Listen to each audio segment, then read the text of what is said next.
ये लो पकड़ो।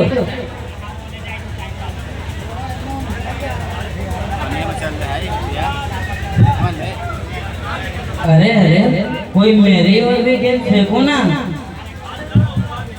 खेलने तो आता नहीं और गेंद ही लोगे, तुम तो भाग भी नहीं सकोगे, मन सूखा कहेगा। देखो ना कान्हा, कोई मुझे गेंद ही नहीं देता।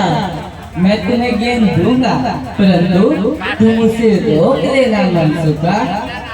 हाँ अवश्य रोक लूंगा कान्हा, अवश्य रोक लूंगा। ये लो। देखो मैंने कहा था ना, मनसूखा गेंद नहीं रोक सकता। मगर अब गेंद नदी में से लाएगा कौन? मनसूखा के वजह से गेंद नदी में गई है, अब भेजो मनसूखा को गेंद लाने। नहीं नहीं, मनसूखा को क्यों? वो बेचारा डूब जाएगा। हाँ हाँ, तो तुम ही लेकर आओ, तूने भी गेंद फेंकी थी तो तुम ही लेकर आओ। अच्छी बात है, मैं ही लेकर आता हूँ। रुक जाओ कान्हा, रुक जाओ, ये नदी बहुत गहरी है कान्हा, इसमें डूब जाओगे कान्हा, इसमें डूब जाओगे। काका, मैं नदी में ही तो जा रहा हूँ। हमारी गेंद नदी में चली गई है, उसे निकालने जा रहा हूँ काका, निकालने जा रहा हूँ। नहीं लल्ला नहीं, तुम कुछ नहीं जानते लल्ला, तुम कुछ नहीं जानते। इस नदी में सर्पों का राजा महाभयंकर कालिया रहता है कान्हा, कालिया। काका, आपका कान्हा किसी नाग के भय से डरने वाला नहीं। देखते जाइए मैं क्या करता हूँ। नहीं कान्हा नहीं, हमें यह गेंद नहीं चाहिए कान्हा, नहीं चाहिए।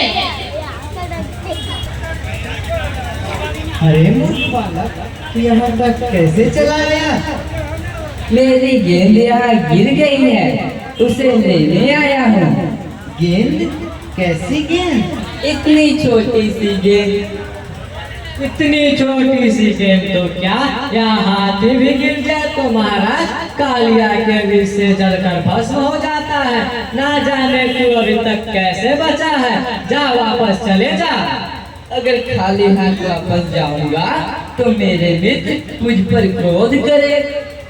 मित्रों के क्रोध से तो तू बच जाएगा बालक, परंतु कालिया के क्रोध से तुम्हें कौन बचा पाएगा?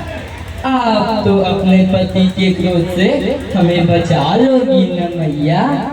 मुझे तू मैया कहता है? पगले, तू कितना भोला है, एक गेंद के पीछे अपनी जान गवा यही चला आया। देख, इस सर्पों का राजा कालिया का गिरी है, यहाँ जो आता है वो जीवित नहीं रहता। तेरा भाग अच्छा है पुत्र, किनारे राजा भी सो रहे हैं। मैं जब तक अपनी गेंद ना ले लूं यहाँ से नहीं जाऊंगा। ठीक है, देखो क्रोध कालिया का।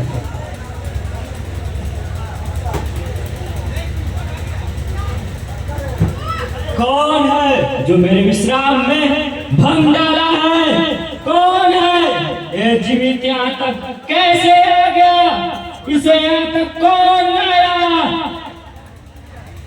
हम नहीं जानते स्वामी, ये स्वयं ही यहाँ तक चला आया है, बहुत अनजान बालक है, इसकी भूल को क्षमा करें स्वामी, क्षमा करें। क्षमा करना हमारे स्वभाव के विरुद्ध है, और ये तो स्वयं काल के गृह में आ गया है। कौन हो तुम? कृष्ण।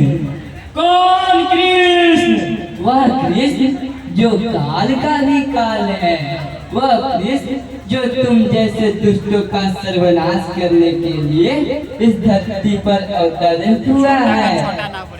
पर मुझे पहचानो सर्पराज, इससे पहले कि तुम्हारी अधर्मों की आग तुम्हें जलाकर भस्म कर दे, हमारी शरण में आ जाओ, हम तुम्हें समस्त पापों से मुक्त कर देंगे।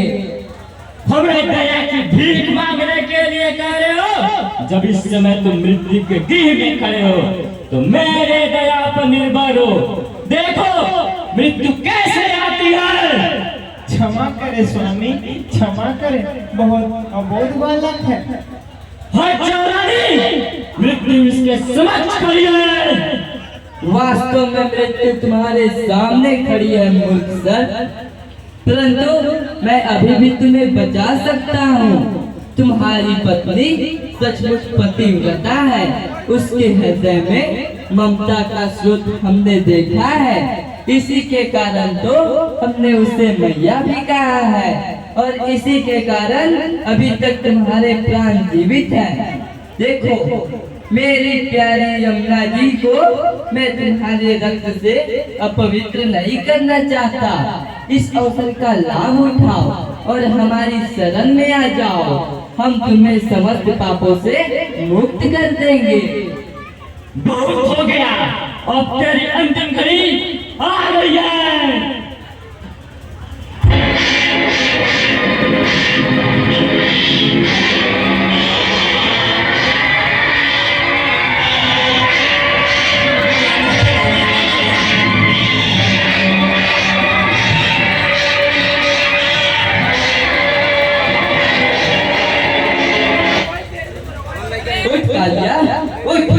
युद्ध कर।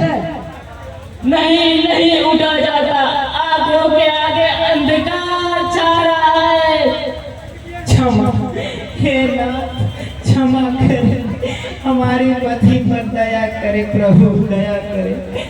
आप मुझे मैया कहे हो तो हमारे पति की हत्या ना करे, ना करे। स्वामी प्रभु के शरण में जाए, क्योंकि आपका शरण प्रभु के चरण में है, स्वामी चरण में है। त्राहिमाम त्राहिमाम, हे प्रभु मैं आपके शरण में आया हूँ। प्रभु मेरी रक्षा करे, प्रभु मेरी रक्षा करे। तथास्तु, उठो कालिया, मैं तुम्हें जीवन दान देता हूँ, परंतु एक शर्त है कि तुम मेरी प्यारी यमुना जी को छोड़कर समुद्र में दूर स्थित रमणीक द्वीप पे चले जाओ, वही वर्तमान में सर्पों के रहने का उचित स्थान है।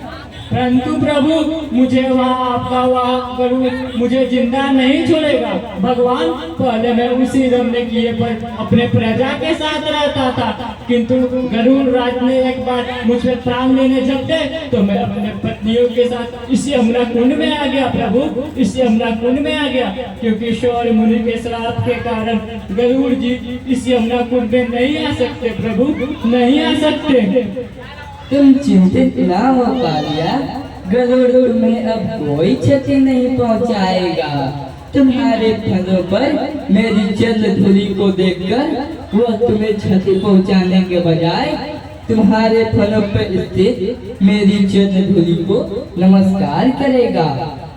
माता जाइए और अपने पति के साथ रमणीक द्वीप पर वन विहार कीजिए।